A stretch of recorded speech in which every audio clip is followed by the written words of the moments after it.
هرم کردستان خودان چندین جدرین دهاتین گرنگه. لیتانا ولاتین هرم جوی دهاتین بفادار نبوینه و نبویه اگر خوشگذرانی و آبادانیه. دیسان هرم کردستان نبویه خودان پروژه یاسا بودجه و تانها بودجه سالانه نچوه پرلمانی. اوه بویه اگر که دهات گشتی شفاف نبید.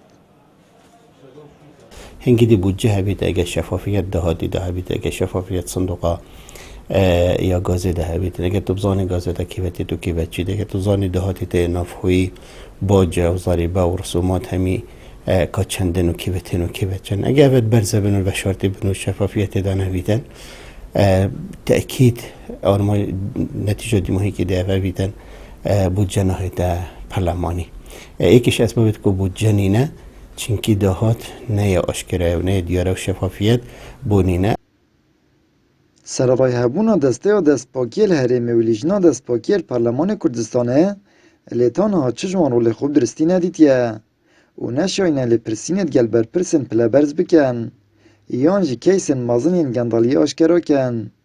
تنه هندک پینگاوین سر و سر و هاوتینه و دیفچون بود دهات برپرسن یکین کارگرین بچیک کریه. ولش سالانو تو دوی حتی بگوه دسته دستپاکی و لجنه نزاهی دستپاکیش الپارلمانی رولی خوی درستهی نگیره ندیدیه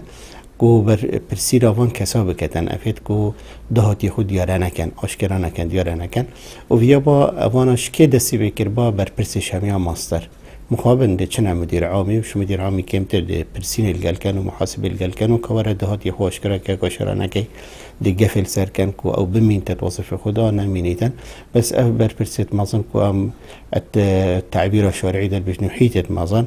نايت ديرن شنده پرسین الگل بیده کرن آشکرا نکن دهات برپرسان و تایبت جین مازن بویه اگر کل دفعه ولادیان یا آشکرا نبید کش برپرسی دست پاکه و کیجی گنداله و دوینا بینه جدا پاره که مازن جدهات گشتی دیار نامینید و جه و بکر جید دیار نینن. راستی جی جاران دهات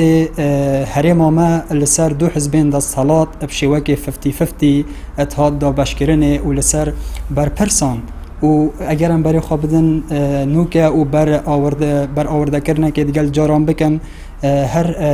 ام دبینن افدهات هنه نوکه لسر برپرسان حزبی اتحاد دا بشکرنه اگرم برای خواه بدن واقعی نوکه حکومت ما قرض داره و برانبر حزب مليارديره اري معقوله هريمه كده حكومتك هبتن قرضدار والبرانبري و چنده حزب ملياردير بتن نشفافیت دهات گشتی الهرم کردستانه ات راپورتین رکخراوین بیانی داد هتا دیتن و بردام بحث الکیسن گندالیه و پاره که زورته تکرن گوین برپرسن هرمینه الاتناف هرم کردستان دا کسان هنه ات سر یا سایدانه و شمی دادگه و لپرسینات ببارن. آمد بریفکانی کانال آسمانی پیام دهوک